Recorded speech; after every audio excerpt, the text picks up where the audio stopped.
Well, good afternoon, everyone. I'm going to go ahead and call this meeting to order. I would like to thank everyone for being here, joining us today on this very important issue on cybersecurity. I'd like to say a special thank you to Representative Mac Thornberry and our panel of witnesses that will be coming up in the second panel. We appreciate everyone's participation. Our nation's digital infrastructure has become an essential part of everyday lives. It is difficult to imagine a world without the Internet.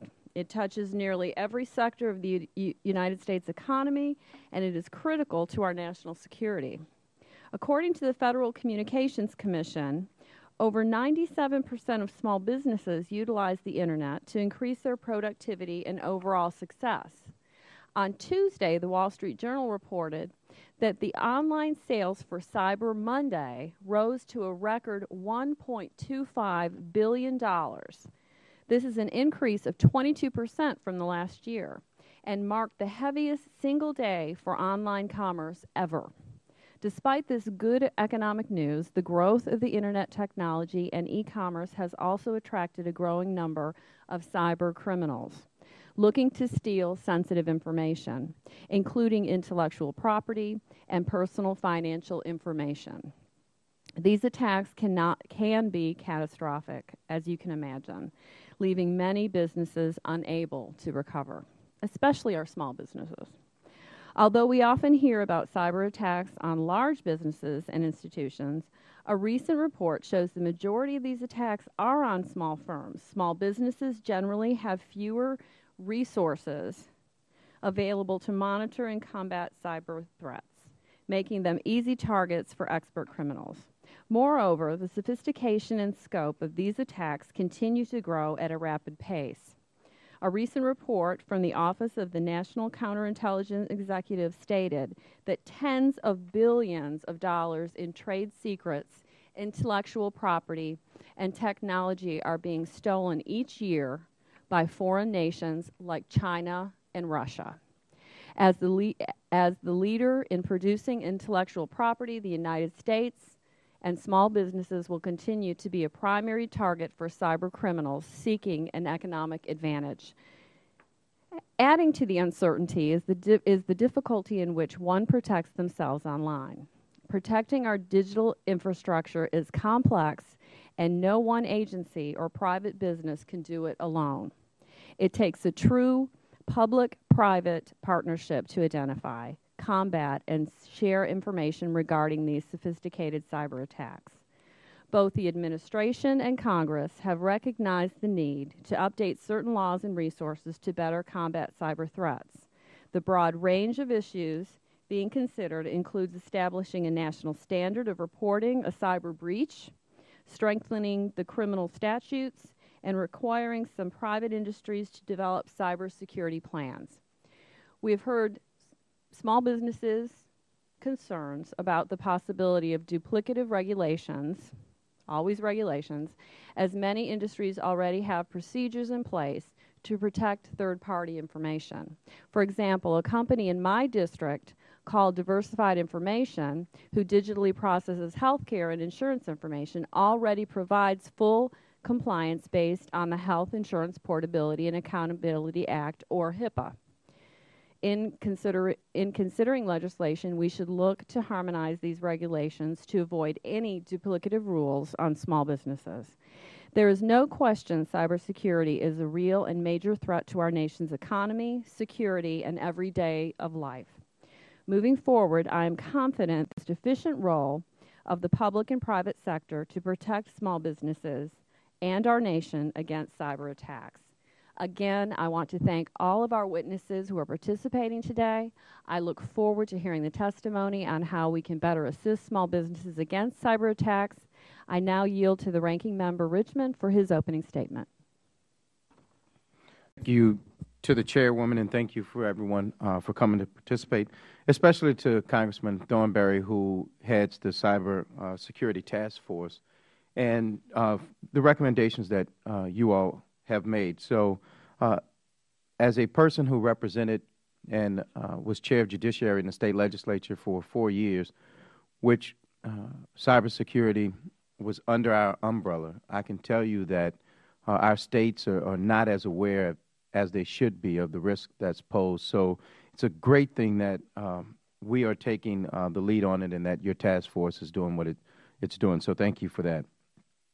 Internet and telecommunication technologies have not only changed how we communicate, but also how business is conducted. America's 23 million small businesses are some of the savviest users of technology by using the Internet to access new markets, to grow, and to diversify. In fact, small businesses are the driving forces behind further technological innovation, as they produce about 13 times more patents per employee. However, along with being connected comes being exposed to new threats. Cyber threats can come in many forms, but they are all devastating to both business owners and to their customers. A single attack can wipe out a small business, which is why cybercrime poses severe problems for small businesses that are not prepared to mitigate this kind of risk. According to studies, 40% of all threats are focused on firms with less than 500 employees, and reveal that a total of nearly $86 billion annually is lost, with companies incurring an average of $188,000 in losses. Sadly, some small companies fail to recognize the benefit of cybersecurity as an investment until it's too late. On the other hand, those firms that understand the importance of such an investment often lack the resources to implement an effective security system.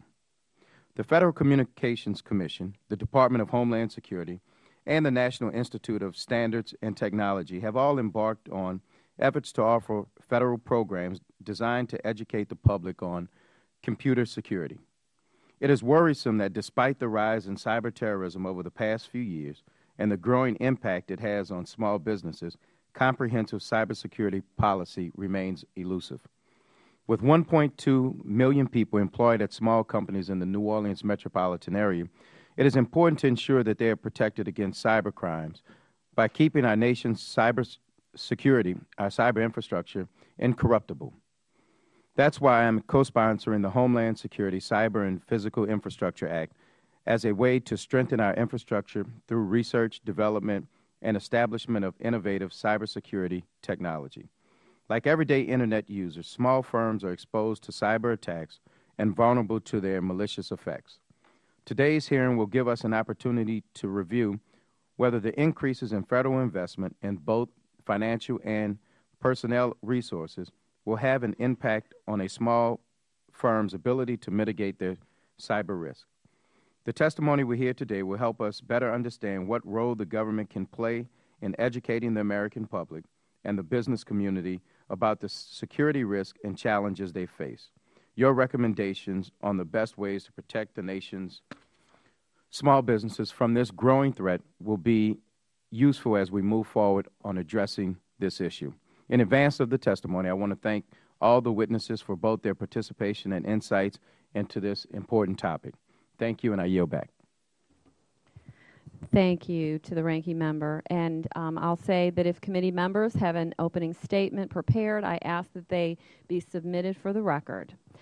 I don't have to explain the timing lights to our first panel of witnesses. It's my pleasure now to introduce again Congressman Mac Thornberry, who is our first witness. And he is the congressman of the 13th District in Texas. He currently serves as the vice chairman of the Armed Services Committee, where he also leads the subcommittee on emerging threats. He continues to serve the House Permanent Select Committee on Intelligence as well. Earlier this year, Congressman Thornberry was tapped by the Speaker of the House and Majority Leader to spearhead a cybersecurity task force to guide House legislation action on this growing economic and national threat. On October 5th, the task force released their recommendations, which have been well received from Republicans and Democrats, the White House, private businesses, and other organizations. Thank you for being here. We look forward to your testimony. Congressman. Thank you, Madam Chairwoman and Ranking Member, Mr. Schilling. I appreciate the chance to be here. I've submitted a written testimony, and if it's all right, what I'd like to do is just kind of summarize into 4 points. One is I appreciate you having this hearing. one of the major findings of our task force is that there is a tremendous gap in what's really happening and most people's awareness of what's happening. That's true in the population. It's true among members of Congress. And our view is that first we have a responsibility to educate ourselves and then try to help our communities understand what a serious issue this is. I've recommended that the Speaker and Minority Leader have a classified briefing for all members because I think all members really need to get a better understanding of what we're facing. I also, just as a test case a few weeks ago, took a cyber expert with me to my district. And in one town we had a special meeting of the Chamber of Commerce. In another town it was a joint meeting of the Chamber of Commerce and the biggest service club. Just to talk about this issue, he could answer the technical questions, but just to try to raise awareness from small businesses in my area. And I hope maybe that's something that other members may want to consider in the future. Second point I'd make, and both of you have made it in your opening statement, small businesses are affected by this. No one should believe that because I'm a small business in Amarillo, Texas, I don't have to worry about it. It's simply not the case. What we also have come to learn is that not only are small businesses in the crosshair of those seeking to perpetrate crime and steal intellectual property, a lot of times small businesses are subcontractors that are used to get to larger contractors. A lot of times, increasingly, in fact, lawyers and accountants are targets in order to get their clients' records. So there's some careful planning going on here, but small businesses are particularly in the crosshairs. And every time they steal intellectual property from a small business, they are stealing jobs from the United States. So it's obviously a national security issue, but as both of you have rightly pointed out, it's also an economic issue that is very important. Third, I would say that this is a big, complicated issue that Congress cannot solve in a single bill, and we shouldn't try. I think you all have mentioned that it touches most aspects of our lives, most aspects of business life these days. 85% roughly of the infrastructure we're talking about protecting is owned by the private sector. So government is not going to come in and solve all of this, but we can take steps to help protect the country, and obviously that's what we need to do. Fourth and lastly, the task force you've both mentioned have made recommendations as far as a general framework on what Congress could do during this session of Congress. And that was the Speaker's instruction to us. Don't try to solve all the problems in the world, but look at what we can do that will make a significant difference that could get passed during this session of Congress. And our recommendations have drawn on a lot of previous work that members of both sides of the aisle have done. But I have been pleased at the bipartisan support, not only in the House, but from senators. The White House has spoken positively of it. So I think there is a real opportunity to act here. There's lots of differences we have between the parties, between the different houses of Congress on a variety of issues. But this is one where I think we can work together, and I think it's essential that we work together to try to begin to take those steps in the right direction. So again, I appreciate your interest in it, and I'll be happy to answer any questions that I can answer. Well, I definitely echo those comments about the importance of us all working together on a bipartisan manner on this issue. I think we all see the very, very important aspects of it. I just have a couple questions, and then I'll yield to Mr. Richmond, the ranking member.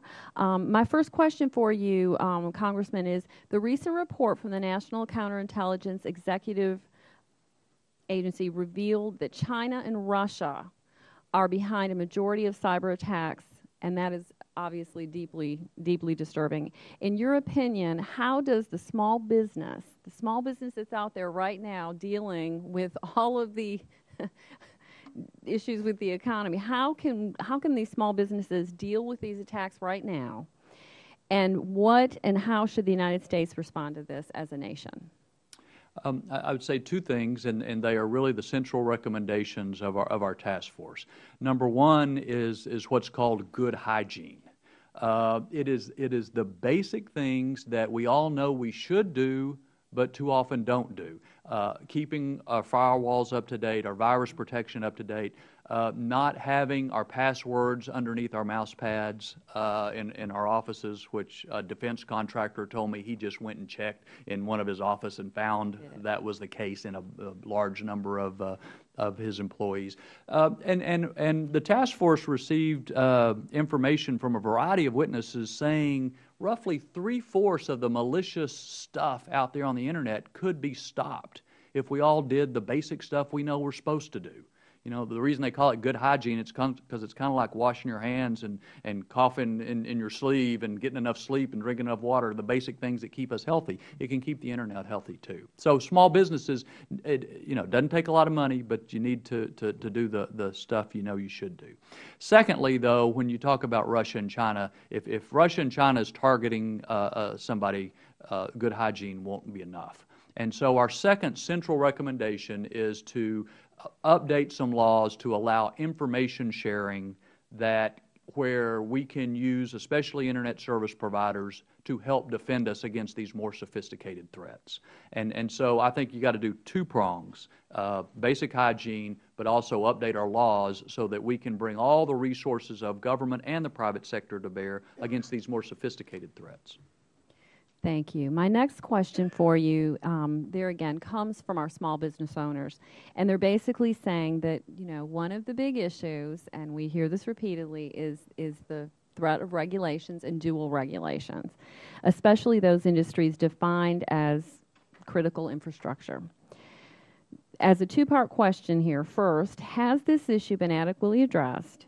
And in your opinion, do you believe that small businesses should be subjected to the same regulations or federal standards as larger businesses regarding cybersecurity compliance? It certainly has not been adequately addressed, and I think this gets to where there is a difference of opinion between the White House proposal that came out in May and the task force recommendation. The White House recommended basically that critical infrastructure businesses develop a cybersecurity plan which would be sent to the Department of Homeland Security for evaluation and kind of a thumbs up or thumbs down. Our view was that we ought to rely on existing regulators. So for the electric industry, FERC and NERC and the existing regulators, the Nuclear Power Regulatory Commission for nuclear power plants, et cetera. In other words, these structures are in place. They help understand the fuller spectrum of what these businesses are dealing with. And they need to put a greater emphasis on cybersecurity. Now, we're going to have to work through how to do that, but I think I'm concerned, as you mentioned, about layering additional regulations, particularly on small businesses that have a difficult time affording what they got now. Thank you. Thank you for outlining that. There again, you know, that having to report to more than one agency, these different, you know, duplicative just adds to the cost of doing business as well. So my last question, in actually talking about federal agencies, of course, federal agencies play a key role in protecting against cyber attacks. Considering our committee, Small Business Committee, and its jurisdiction, what do you think the appropriate role is for the Small Business Administration? My sense is the most valuable thing is the awareness and help small businesses have the tools to know how to defend themselves.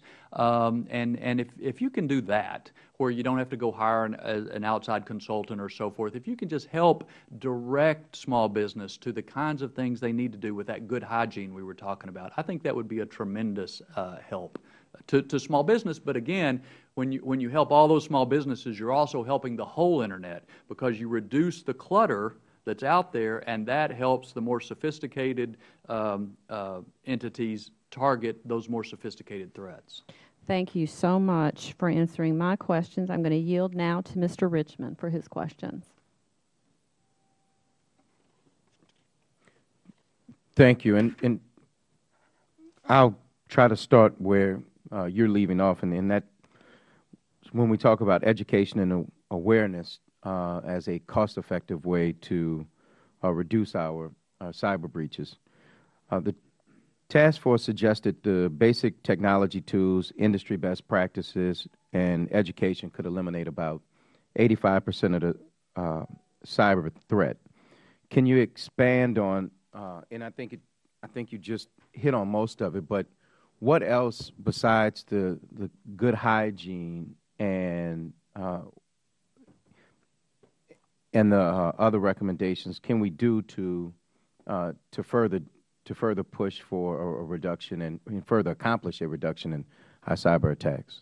Well, one of the key areas we believe is that we need to provide some voluntary incentives so that as a CEO is trying to figure out where his money goes, that more of his attention and perhaps more of his money goes to defending that business against cyber attack. Now, again, there's some differences. There are some people who have made proposals on a more directive regulatory approach. Our view was you can't have one size that fits all, but a variety of incentives, whether it's the tax code, whether it's SEC regulations, which actually they came out with one a couple weeks ago that requires greater attention be paid to cyber. I think that sort of thing. We've got to elevate this issue in the consciousness not only of members of Congress, the American people, but of businesses. And some incentives, financial incentives, we think help accomplish that. Even though we did not try to put out a laundry list of what they all are and suggestions that y'all may have, particularly for incentives that would be effective for small business, I think would be very welcome as we move through this process. Another thing, one of the recommendations was in the federal procurement process to look at require security technology processes and performance management in the government IT process. We, representing and sitting on small business, one concern that immediately pops up is the cost associated with it and how would it put small businesses at a disadvantage compared to other businesses in the procurement process for government contracts. Yeah, no, it's a good point. I think our view was the government is a big customer. We ought to be a good big customer in what we buy. In other words, buy things that are more secure. But also I think what one finds out is a lot of innovation in this area is being done by small business. Mm-hmm. Innovation in enhanced security. So I think if we can put a higher priority on security, that small business, particularly small business innovators, will benefit from that. They should, and I hope so. And I'm glad you brought up the role that small businesses play in the technology aspect of it. The federal government's spending an enormous amount of money, and we're spending more every year on cybersecurity. What niche or what way do you see small businesses being able to participate on the technology side of helping us get ready, combat, or fight off cyber attacks? Yeah, I think we were just touching on it. A lot of the innovation that goes on is in small business, startup businesses, and the federal government in its procurement has to be nimble enough to take advantage of those advances, and that's obviously a challenge. And a second area that we touched on is the federal government spends a lot of money on research in cyber.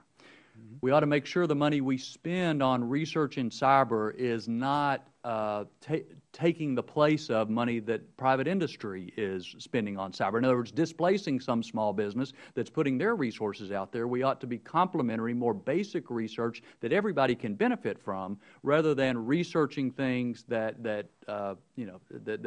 put a small business potentially out of business. And just a few more, but when you talked about information sharing earlier, and of course it raises questions of privacy concerns and other things. One question that would quickly pop up in my mind is, in an information sharing arrangement, for the person whose information is then leaked or who has his life or business turned upside down because of it, how do we address liability in that question, and who ultimately would bear the responsibility? Yeah, it's in many ways kind of a central question to making this work. You're exactly right. What we recommended in the task force was creating a separate entity apart from government where information could be shared so that, and I'll just take the car industry, for example. Ford and GM could bring their information to this place to share. They may want to sanitize that information so you don't have particular individuals' names and so forth, but they could bring the information that we're getting attacked from here, we're getting attacked from there. Threat information could come together. At the same place, you would have government classified information brought in so that you can have this whole a fuller picture, at least, of the nature of the threat with appropriate classified safeguards so that we do not lose important national security information.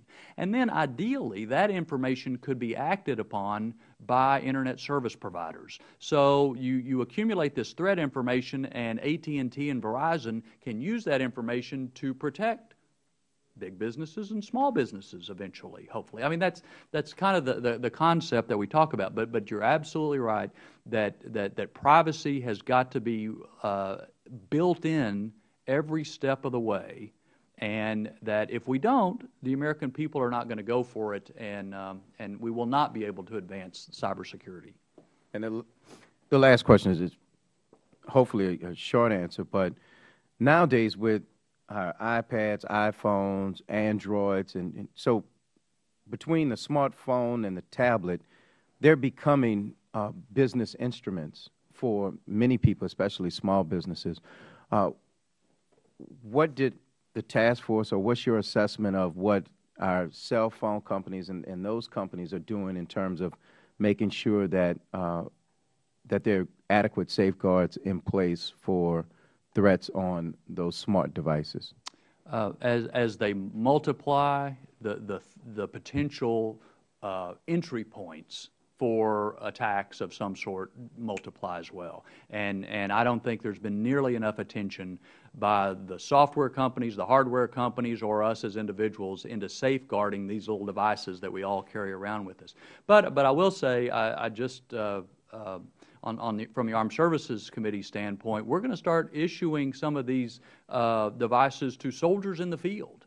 And so we got to figure out from a government standpoint how we make sure they're secure, and hopefully that can start a trend towards greater security for all of these devices. And I'm glad you mentioned that, and this will be the last question, but that's fine.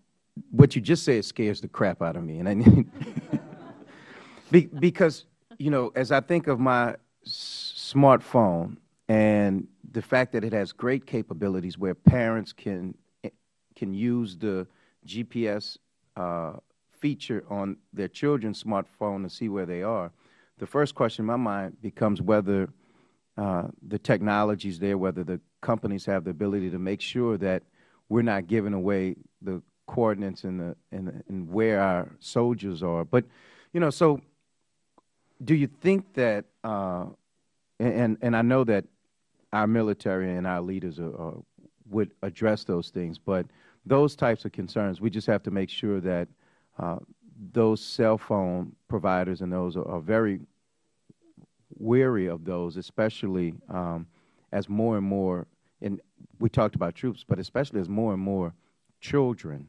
have cell phones. We have to worry about the cyber attacks, but we also have to worry about our hardened criminals using technology to find our children and so forth. So that's one thing we have to keep pushing on our industries and our companies to make sure that they understand that to some extent there's a moral responsibility with making sure that that the phones are as safe as possible in that respect. So thank you for what you do, Mac, and thank you to the chairwoman for allowing me in a little extra time. Thank you. Well, thank you. Those were excellent questions, and excellent responses. This is quite an opportunity today. At this time, I'd like to recognize Mr. Schilling from Illinois, if he has any questions. Yes, thank you, Chairwoman. I think I agree with Mac here. Is that with Congressman Thornberry, I should call him. is this is something that really needs to be addressed. And you know, as I go into some of the hearings that we've been in, some of the briefings, I don't really feel a sense of urgency out here in Washington, D.C. when it comes to the cyber attacks that we're already dealing with, and then the future ones that are coming. And then being a small business owner myself, of course, one of the things that I always fear is when I hear the government's going to get into and then they're going to throw something else upon my small businesses that's already struggling, things like that. So I think that that's something we definitely need to work on. One of the things I was curious is, where is like leadership, for example, on maybe having briefings with the Democrats and Republicans here, to where we can get the message. And I really appreciate just the idea that you had of going out to the chambers and speaking to the small businesses, because this is a real threat. And I think, down the road, this is going to be something that we're going to have to really pay a lot of attention to. So several different. Yeah, no, I think that there's a good chance that'll happen. As I mentioned, I recommended to the Speaker. I know Jim Langevin talked to Ms. Pelosi's office about jointly doing this. Obviously, I think you're right. Generally, there's not the sense of urgency. For people like the Speaker, the President, and the Majority Leader in the Senate, who have had every day or every week gets classified briefings, they're pretty fired up about this and see the urgency of doing something. So I'm hopeful we can do that, and I think it would help all members to get a little fuller picture of what we face every day. Yeah, very good. And I do like the message that you have also is, when we do something, is it something that's going to complement somebody that's already working on something, not trying to take something that maybe a small business is working on. So that's all that I had. Thank you. Great, thank you. At this time, I'd like to recognize Mr. Tipton from Colorado. Thank you, Chairwoman. And Congressman, thanks for your leadership on this. Obviously, a very important issue. Haven't had an opportunity to obviously be able to go through your entire task force report, but in there it states that 85% of the issues, cyber issues, can be cleaned up with hygiene. And I was wondering, is there a way to be able to really accomplish this without driving up some of the costs that small businesses are really going to be bearing? Any estimates on that? Yeah, well, I think you can do it with incentives and encouragement. Maybe you don't get all 85%. Maybe you get 80%. Mm-hmm. But I think increasingly small businesses, like all businesses, are going to have to understand that if their customer records are stolen and misused, they may have some responsibility for that. Mm-hmm. And so I think we are better off in structuring things where it's self-interest to put a higher priority rather than government mandating how it should be done. Among other things, the threats move so quickly, there's no way the government can regulate in this area. It just evolves so fast. But as in some other areas, physical safety, for example, everybody has to have insurance. Sometimes you have an insurance agent come and inspect your physical plant to determine your rates and so forth. That's the sort of incentive I hope that we can get going. Great. And apologize for being late, and if you've already answered this, but was also curious where you noted that a number of our small businesses are developing new technologies that are being hacked, and the next day they know it's out onto the street. And are there any estimates in terms of how much that is costing the U.S. economy? I don't know of any good estimates. You have a wide range of numbers about the value of the information being stolen every day, every year from our economy. But we did hear specific instances of small businesses who discovered that they were hacked, and information where there was a formula, a blueprint, something was taken from their computers, and a few months later, that exact product shows up on our shores with Made in China stamped in the back. Now the problem is they knew they were hacked. How many are out there that don't know that the information was ever stolen from them? So that's part of the reason we believe we've got to make this a bigger deal for everybody. Exactly. Well, again, thank you for your leadership, Madam Chairman. Yield back. Thank you. And again, I would like to thank Congressman Thornberry for his leadership and insight on this issue.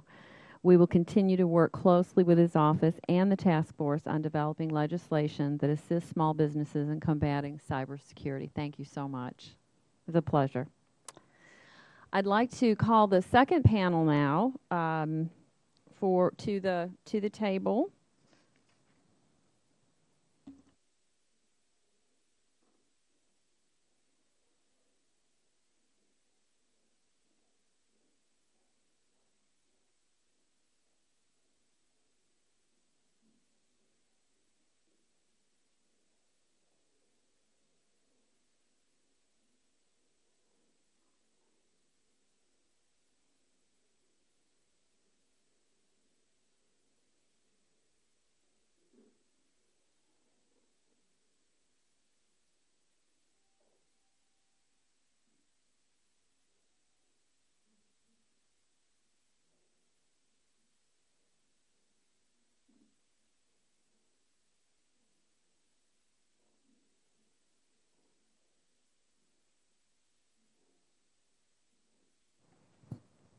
Wonderful. Let's go ahead and get started. I'd like to take the opportunity right now to just explain to you the timing lights. You will each have 5 minutes to deliver your testimony.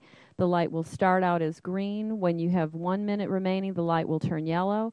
Finally, it will turn red at the end of your 5 minutes. And I ask that you try to keep to that limit if possible, although, you know, I am usually pretty flexible with that. Within reason. And thank you all for being here. Again, this is a great opportunity. It was certainly wonderful to hear from Congressman Thornberry. He's done so much work on this. And now from the business aspect, you know, we get to hear your side of it. So again, thank you so much for being here today. And I'm going to take the opportunity now to introduce our first witness, Mr. David Beam. Before I do, though, I do want to say that at some point we may be called for votes. And what we'll do at that time is we'll interrupt, we'll kind of decide what time frame we're looking at, and then we will come back and pick up again later, okay? So our first witness is Mr. David Beam. He is the Senior Vice President of Corporate Strategies for the North Carolina Electric Membership Corporation in Raleigh, North Carolina. David has over 30 years of experience in the electric utility industry. In his current role, he oversees their energy risk management and regulatory compliance, including cybersecurity. David earned his Bachelor of Science in Mechanical Engineering from the University of Kentucky and his MBA from the University of North Carolina, Chapel Hill. He is testifying on behalf of the National Rural Electric Cooperatives. Welcome. You have 5 minutes to present your testimony.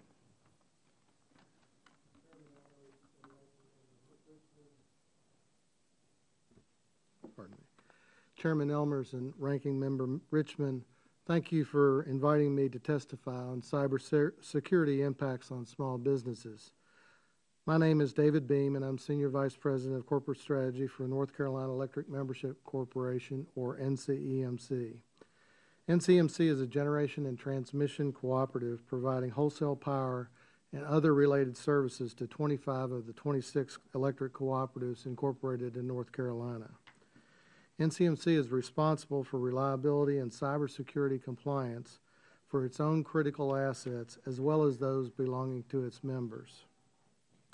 These assets include generation and transmission facilities and the associated protection equipment and procedures. All of our distribution cooperatives that own NCEMC are small businesses. I would like to acknowledge the National Rural Electric Cooperative Association. NRECA is our national trade association representing over 900 cooperatives nationwide, providing electricity to 42 million consumers in 47 states.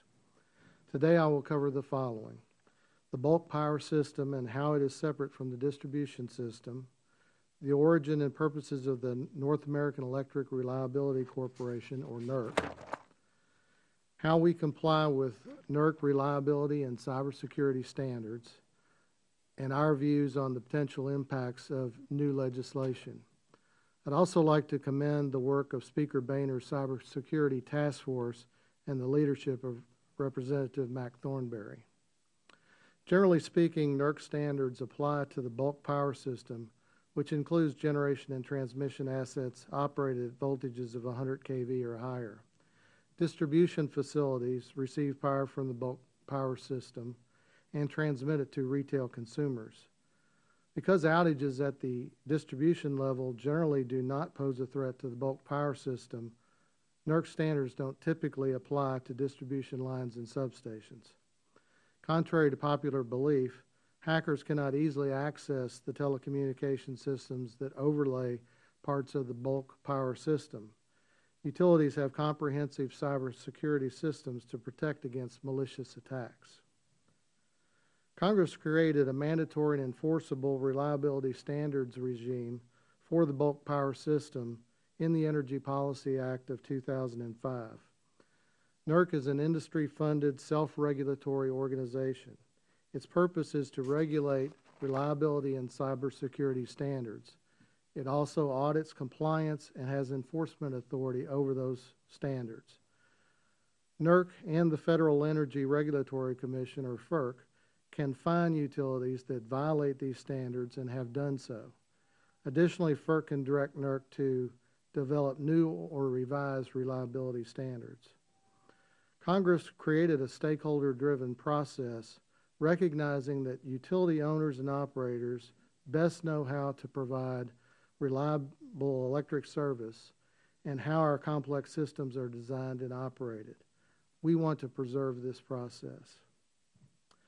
NCMC follows exacting procedures to ensure NERC compliance. Our goals are awareness and commitment to compliance by all employees, prompt detection, cessation, and reporting of violations, and effective remediation measures should violations occur.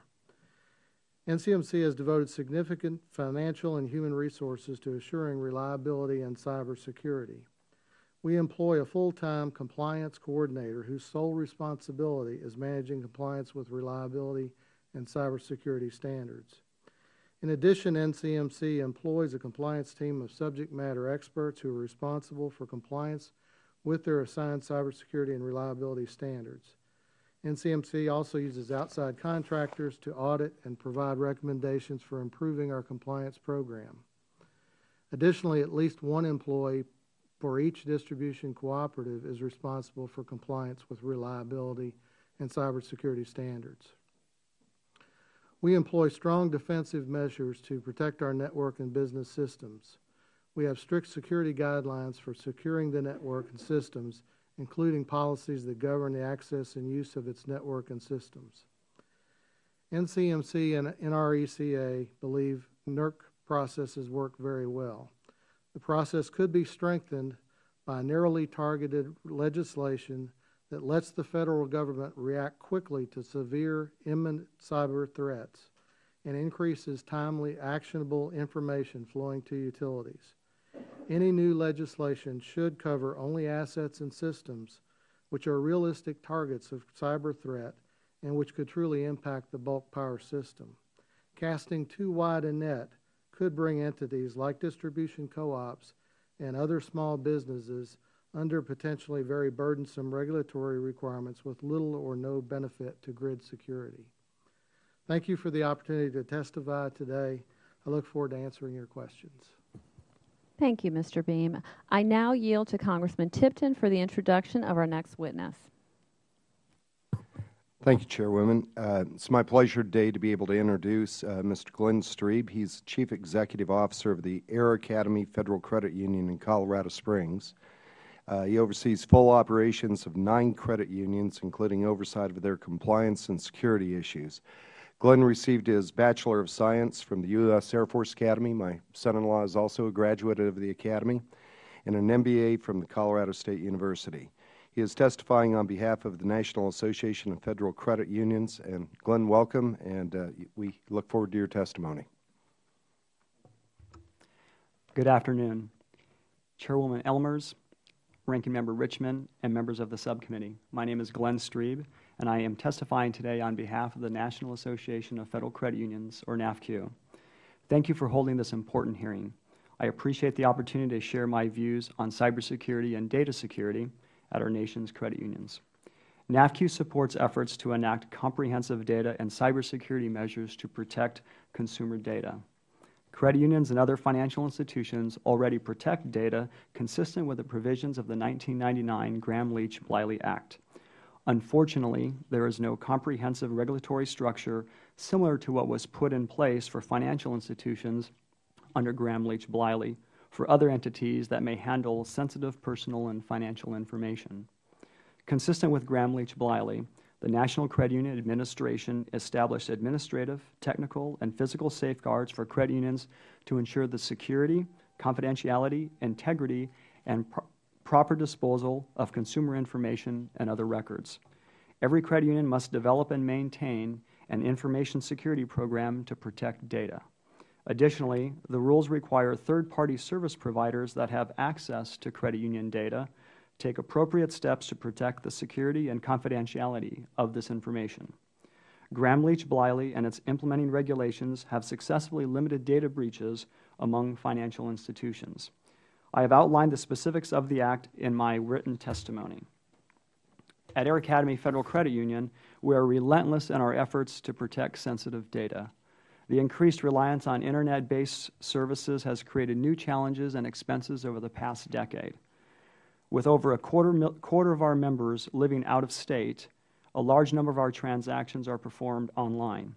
In order to address this growing trend, Air Academy has implemented and continues to execute security measures on many different levels, the details and costs of which are outlined in my written testimony.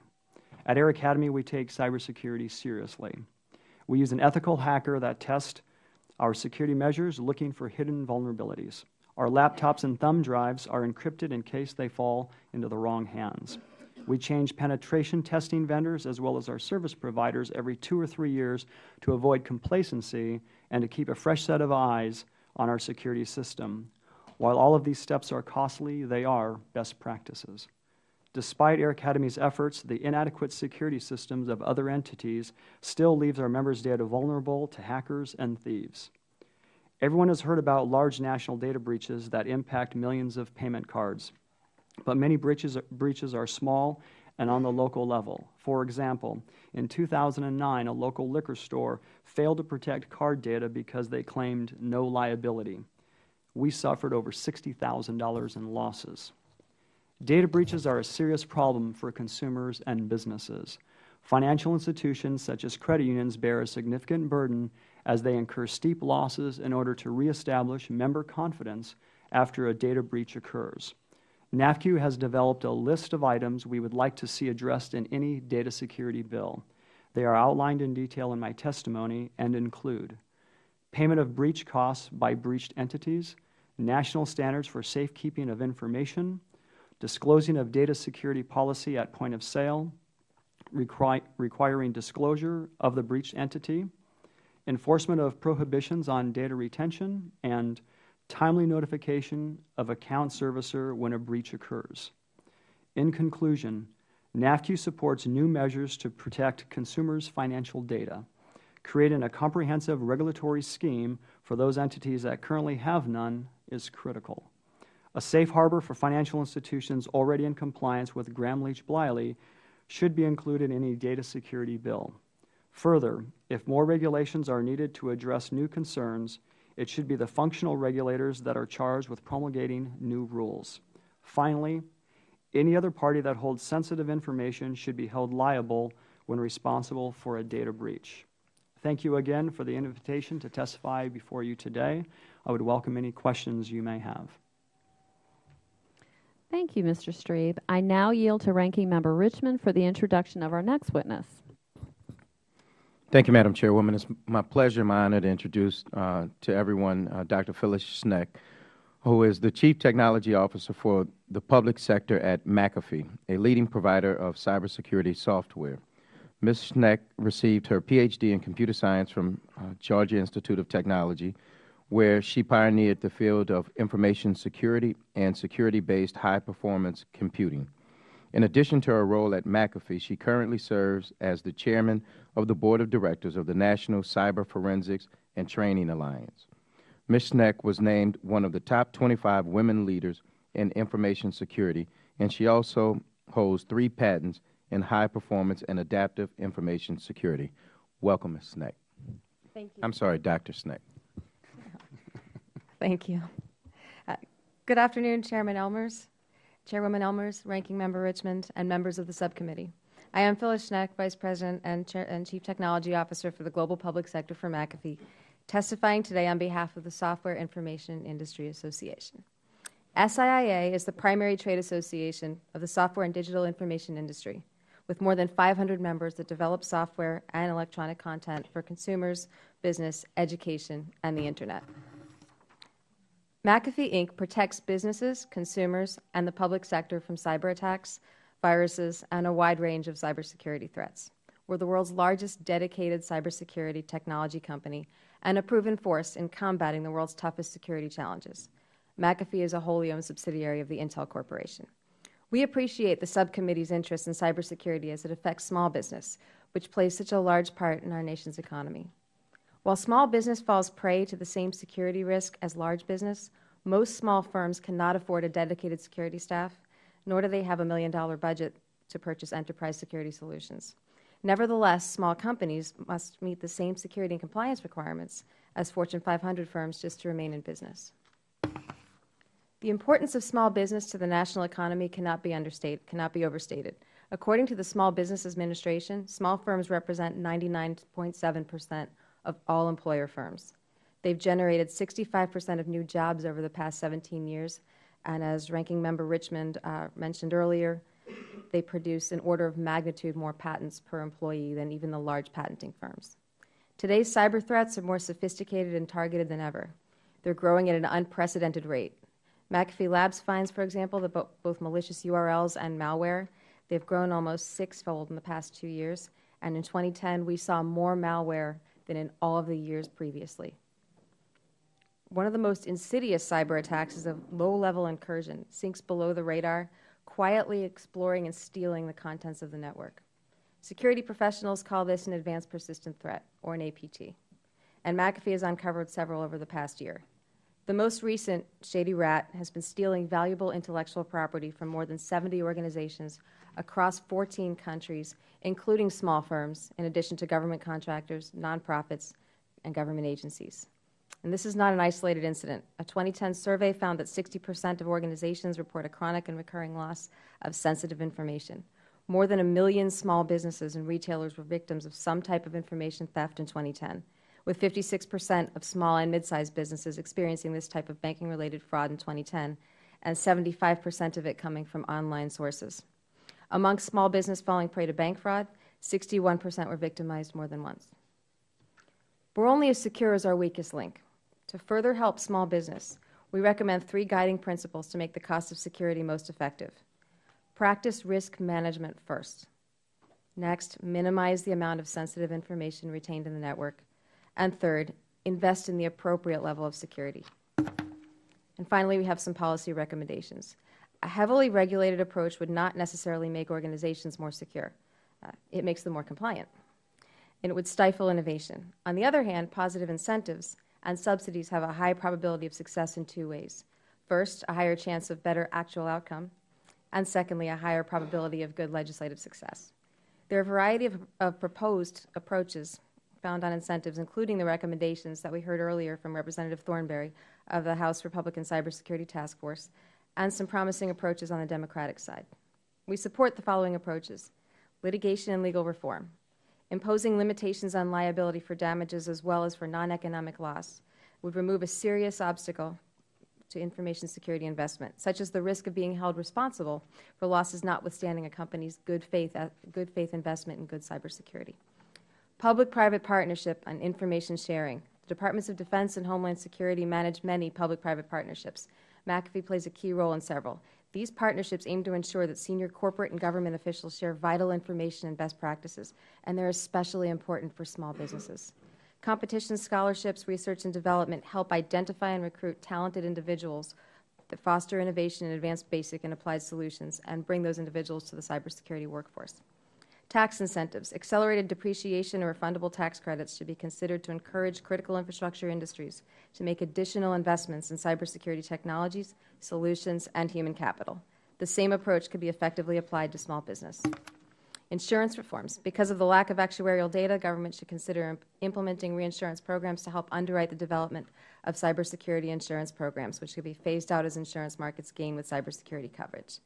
In conclusion, let me emphasize that collaboration and cooperation between the public and private sector are key to addressing cybersecurity in a holistic way. Thank you for your interest, and I'll be pleased to answer any questions. Thank you, Dr. Schnuck. And I have the opportunity now to introduce our last witness for today, Mr. Michael Kaiser. Kaiser? Yep. He is the Executive Director of the National Cybersecurity Alliance, NCSA, in Washington, D.C. The NCSA is a nonprofit organization focused on educating and promoting awareness of safe cybersecurity practices to individuals, education institutions, and small businesses. They recently conducted a study analyzing small business cybersecurity practices. Welcome, Mr. Kaiser. You have 5 minutes for your testimony. Thank you, Chairwoman Elmers and Ranking Member Richmond and members of the subcommittee. Thank you for the opportunity to testify today on this very important current state of cybersecurity and small business. My name is Michael Kaiser, and I'm the Executive Director of the National Cybersecurity Alliance. NCSA is a nonprofit organization, a public-private partnership working with industry leaders, government, and nonprofits on education and awareness issues in cybersecurity. NCSA's Board of Directors is comprised of representatives from 18 companies: ADP, AT&T, Bank of America, Cisco, EMC, ESET, Facebook, General Dynamics Advanced Information Systems, Google, Intel, Lockheed Martin, McAfee, Microsoft, PayPal, SAIC, Symantec, Verizon, and Visa. NCSA leads cybersecurity education awareness in this country. We lead critical efforts such as the Stop, Think, Connect campaign, which we developed with the Anti-Phishing Working Group and industry and government, and which the Department of Homeland Security leads in the federal government. We've developed National Cybersecurity Awareness Month. We're working on Data Privacy Day, and we operate StaySafeOnline.org, our website. NCSA recently signed an MOU with the Department of Education and NIST to lead the National Cybersecurity Education Council, a public-private partnership to address formal cybersecurity education from basic education all the way through to degrees and workforce training programs. We have a long track record in conducting surveys about the practices of individuals, small businesses, and the state of cybersecurity in U.S. schools. In October, we released the results of a study conducted in conjunction with Symantec about the cybersecurity practices of small businesses. We found that businesses still don't have good practices and policies in place, allow risky behavior, and in general fail to take a strategic approach to cybersecurity, leading to, unfortunately, to a false sense of security. We found, actually, that businesses are becoming more reliant on the Internet. 2/3 say that their businesses is dependent on the Internet for day-to-day operations, and also 2/3 say they have become more dependent on the Internet in the last 12 months. A majority, 57%, say that the loss of the Internet access for 48 straight hours during a regular business week would be disruptive to their business. We learned that businesses actually have critical information on hand. 69% report handling customer data, half deal in financial records and reports, 1/4 have their own intellectual property, which is we've been discussing a lot today, and actually 1/5 have the intellectual property of other people in their business, which is, I think, something we have to be concerned about as well. We discovered that small businesses aren't creating an environment that promotes cybersecurity. 77% do not have formal Internet security policies for employees, and nearly half of those don't even have informal cybersecurity policies for their employees. 63% don't have policies that relate to the use of social networks in the workplace, and 2/3 allow the use of USB devices in the workplace. These are general risk factors that we're aware of. Unfortunately, these data show that the entire small business ecosystem is at risk, and we look at it that way a lot. We need to reach every small business with information that will help them protect their digital assets. Cyber criminals, as has been mentioned here, are well aware of these vulnerabilities, and small businesses have become a primary target for them. 40% of all targeted attacks are directed to businesses with less than 500 employees, and roughly 60% of small businesses close within 6 months of a cyber attack. It's tough enough for small businesses to make and thrive. We shouldn't also be losing them to cyber criminals. There's no single government agency, nonprofit group that can take on, or company, government agency, or nonprofit group that can take on this vast issue alone or reach every small business. Working together with a broad array of stakeholders, leveraging resources, sharing the responsibility is our best hope for success. Based on this thought of a collaborative approach, here are some ideas that we have about what we can do. Create a harmonized message in a campaign like Stop, Think, Connect that can be deployed by key stakeholders. That would go a long way to clarifying for business owners what they need to do, and it would come from trusted sources. Align forces within the federal government to support small businesses. Many federal agencies have an interest in helping small businesses grow and protect their digital assets. At minimum, the Small Business Administration, the Department of Commerce, the FTC, the FCC, the Department of Homeland Security should participate, but others, such as the Department of Defense and the IRS that work and touch small businesses, should be involved as well. Engage local communities in the effort. Small business owners are likely to listen to their local peers. A few forward-thinking communities, such as Washtenaw County, Michigan, San Diego, California, San Antonio, Texas, and Colorado Springs, have started efforts to make their communities more cyber secure, and they've all prioritized small business as a key target in their communities to make that happen. Support education reform that leads to a more cyber-capable workforce. We will need a workforce in the 21st century that understands how to use technology safely, securely, ethically, and productively when they graduate high school or college. And encourage your colleagues, I think as Representative Thornberry had done, to make information available to small businesses in your district. Go out, talk with them, have a town hall on cybersecurity, and get the conversation going. thank you for your time and attention to this issue, and I look forward to your questions. Thank you, Mr. Kaiser. We're going to go ahead and get started with some questions. And just so you know, we will be called for votes about 2:15. So what I'm going to do is I'm going to yield now to Mr. Tipton from Colorado for his questions.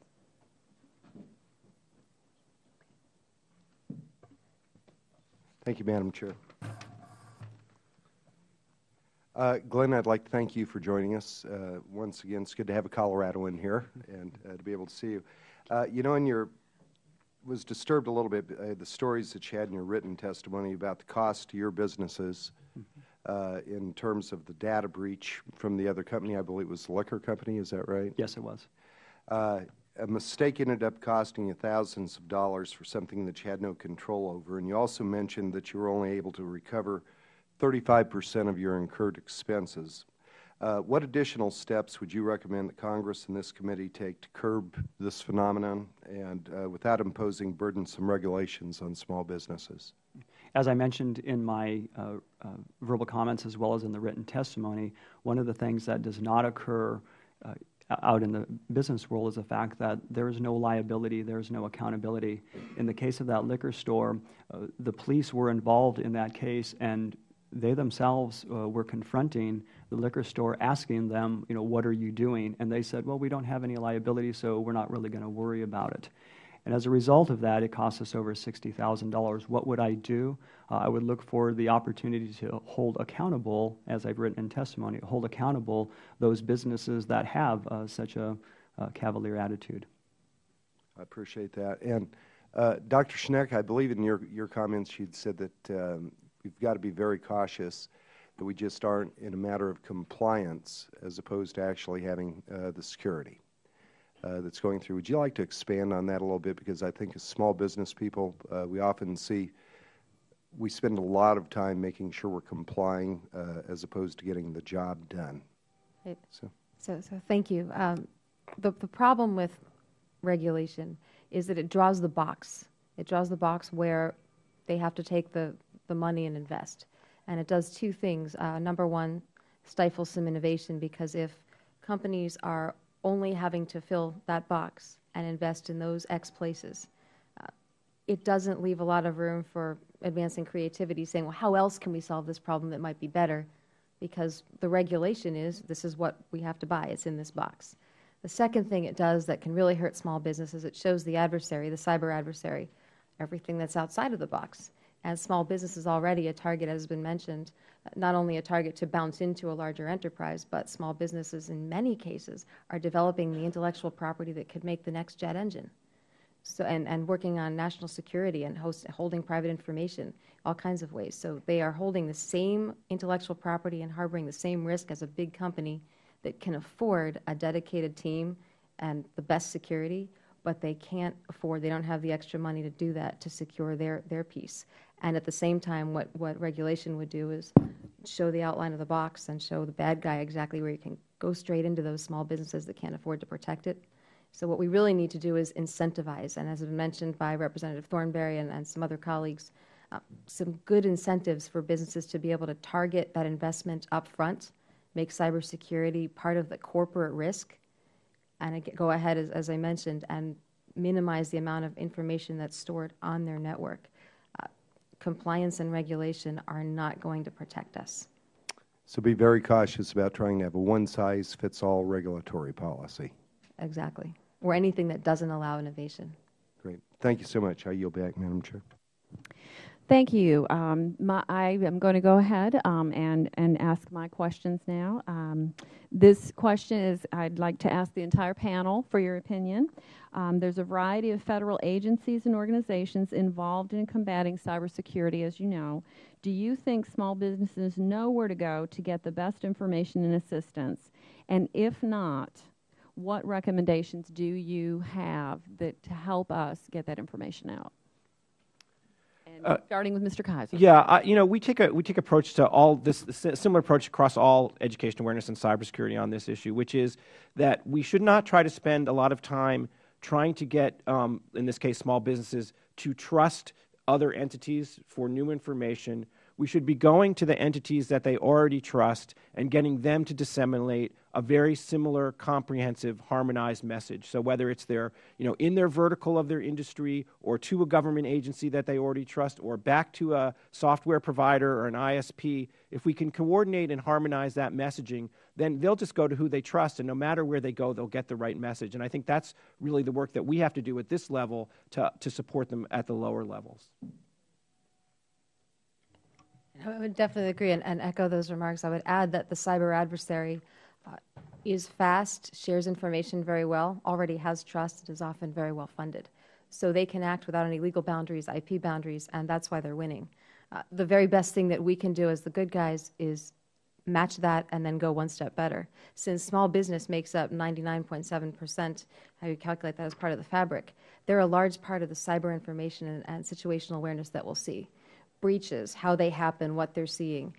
First and foremost, we would ask them to know who to call, whether it's a partnership with law enforcement or others that you trust. Know who that is ahead of time so that you can all get together when you see something, and even build those relationships to determine steady state so you can understand an anomaly even when things are good.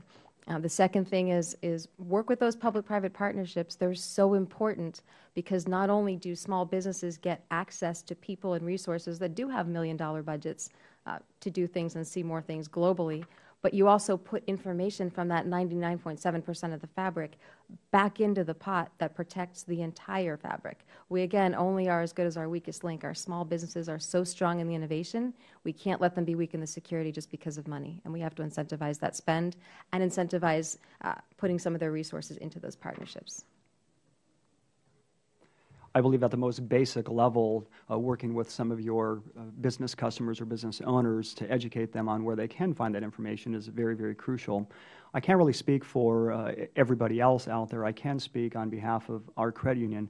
We have about 1,000 business accounts, and we quite often, and we have a very professional IT staff, as the doctor suggested, that if we have a member of ours or a small business of ours that asks us, how do I do this or how do I do that? While we are not in the profession of trying to give them IT security advice, we recognize the fact that without them, we have no meaning. And as a small credit union, or not a small credit union, we're a medium-sized or a large credit union. As a credit union, we truly believe in trying to help our membership to the greatest extent possible. So I completely agree with the doctor that if we can provide some framework information, some construct of where they can get the information, how they can get the information, and from whom, that would be very, very valuable for us. Going forward, as a credit union, we will always help our membership, as I believe, while I can't speak for every credit union, I'm pretty confident that I can speak for a lot of them, that they would say, any member of ours that wants a little bit of help and trying to understand some of the threats out there, we would definitely, definitely help them, because we just feel that as a member-based organization, we need to do that. I would say the electric industry is a little different than some of the other small business groups in that we are currently regulated by the Federal Energy Regulatory Commission for reliability and cybersecurity. And so we have a clear place to go for clarification on cybersecurity issues. And one thing I'd like to emphasize as we consider new cybersecurity legislation is making sure you have that clear line of demarcation of one agency regulating one group and not having overlap. I think that will just cause confusion and really muddy the waters. But I'd like to echo what some of the other panelists have said about the importance of the public-private partnership and the information sharing. I think that is really the key to improving our cybersecurity rather than through regulations. Excellent. Thank you so much. I'm now going to recognize Ranking Member Richmond for his questions. And I think I'll start with Dr. Schneck on this. The question becomes, and we heard the Congressman talk about just general, computer hygiene and that. If that accounts for about 4 out of 5 of the security breaches that we have, then do you think that it's worthwhile for us, or whether it has merit or it's too cost prohibitive for us to do or require, almost like we do with some public service announcements, in terms of TV and others to remind people of these very simple things that they can do to keep their information secure, and so that we don't. If we can cut out 80 to 85% just by doing that, should we require, or do you have some ways that would incentivize people to provide that information when you go to Yahoo or whatever you do online, to provide some of that simple hygiene information and to reinforce how important that is? The other analogy that's been used is the forest fires. A lot of this goes back to education awareness that our colleagues at the NCSA do a great job of, and others, and certainly in the credit unions that we've heard. But I want to also point out that 20% is evil, that 20% that we can't catch. Representative Thornberry also mentioned. That's the part where very quiet attackers that don't want you to know that they're there, they're not looking for your bank information. They're looking to find exactly the people that sit on top of core intellectual property, whether it's recipes, oil field diagrams, or diagrams for other parts, military. They will sit there until they find it, and they will send it home. And that's moving jobs, money, and markets across countries and companies. And that's the piece that we want to also incentivize companies, and small companies especially, because they don't have extra money, to invest and consider it part of the corporate risk. So I think it's twofold. One is it certainly is an awareness campaign, and NCSA has the Cybersecurity Awareness Month with the government and does a lot of different things. I think we're a lot more, I sit on the ISPAB as well, and we were briefed on some of these efforts, and I think as a community we're a lot more aware now than we were before of cyber as an issue. I think this hearing is one example of that. But the other side is these very quiet attacks. We do need to incentivize our small businesses to protect what they have. What they have is key to our national security, and that can't be overstated.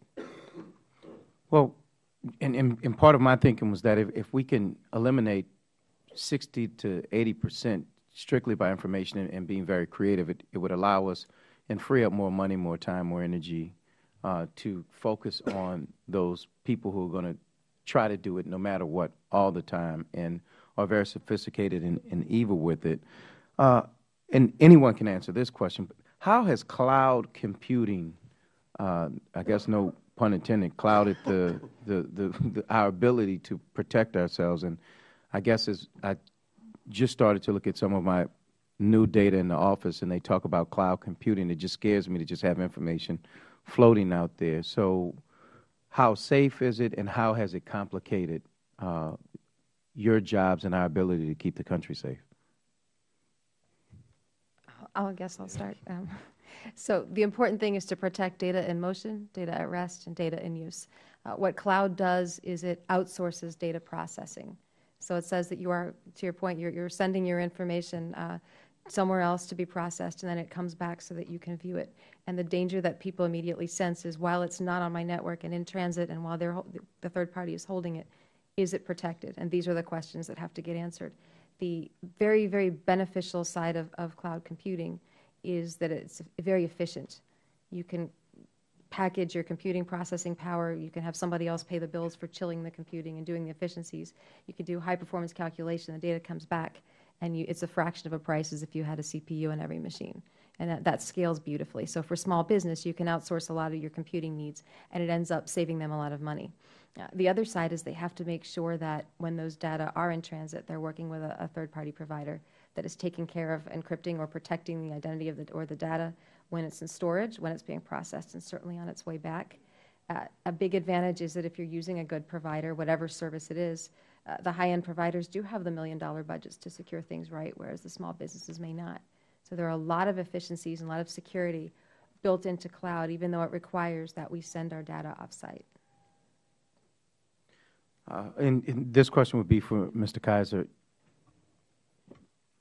How important is it for us to deal with breach notification laws as opposed to the many different laws in the various states? And does it make sense, and would it help the small business or businesses, period, for us to come up with a national standard for breach notification as opposed to having different laws in, I think, 48 states now that have them, and small businesses that do business across state line having to, I would assume, to comply with all of them?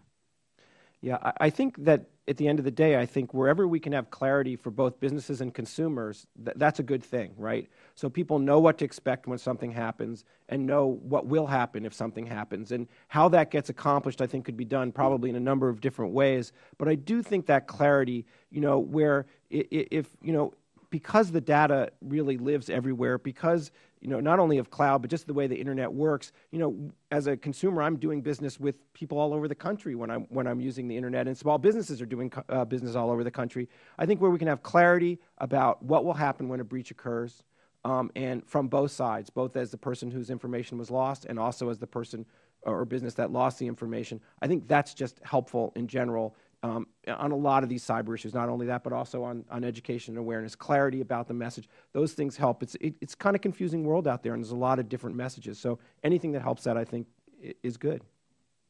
And my last question would be for Mr. Strib, and that question would simply be: you mentioned the analogy of, the example of the liquor store that was very careless, which exposed the credit union, I would assume, to, I think you said $60,000 worth of repayments. Mm-hmm. Do you think legislation legislation is needed to clear up responsible parties, or to figure out and help in terms of who's responsible for data breaches and who shall reimburse the consumer at the end of the day, or the person who sustains the loss?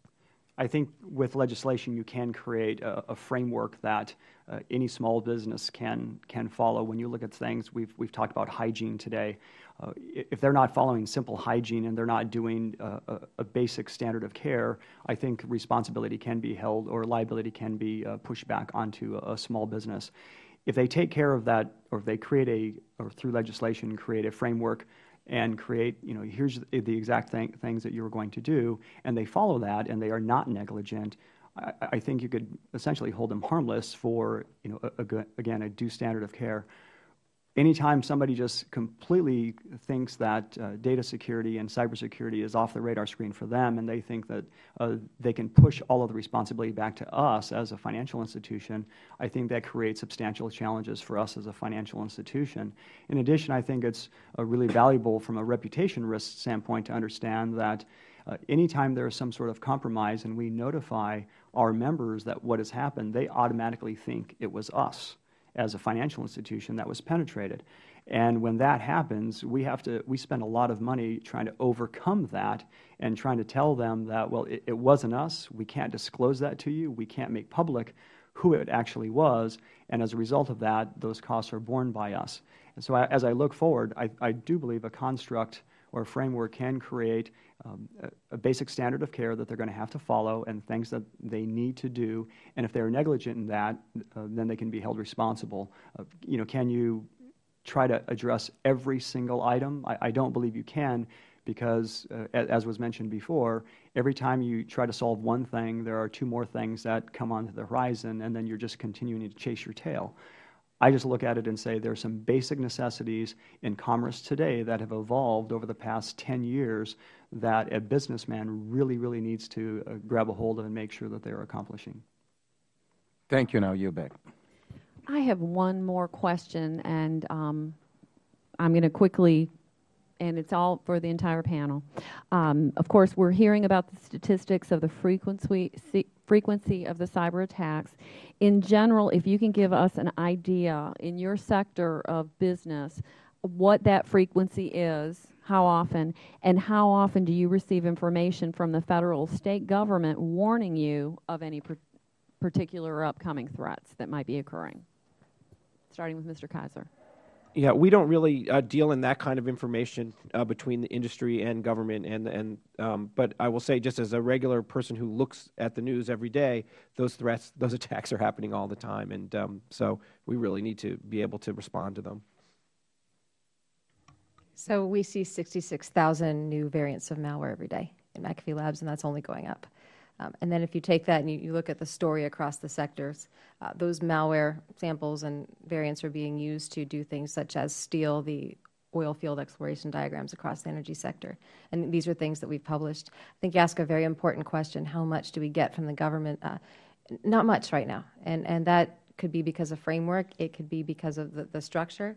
We're active in I would say, most of the major public-private partnerships. But the idea is that we actually share a lot more out with government. When we find things, we give as much to government, law enforcement, and all the way to state and local as we can. And looking at how we can do that more quickly, take the most actionable, egregious information and get it to law enforcement faster is a challenge across, I believe, the entire business community. And the way this affects small business is that needs to get to them. And we are legally tied when it comes to sharing with private sector. It's a little bit easier in some cases with government. But we need to be able to get it back to those small businesses, and that's why, from personal experience, I advocate the small businesses get with those partnerships. In our case, I cannot give you specific numbers. What I can tell you is, as a financial institution, we do this 24/7, 365 times however many years are in the future. We always have to do this. We are getting, I don't want to say hit because that sounds like somebody actually penetrates us.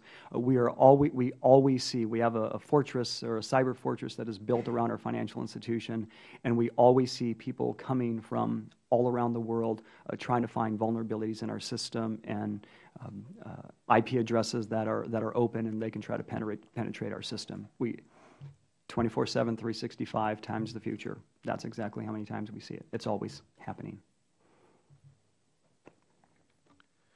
As far as notifications from the government, NERC has a advisory system where they send out alerts.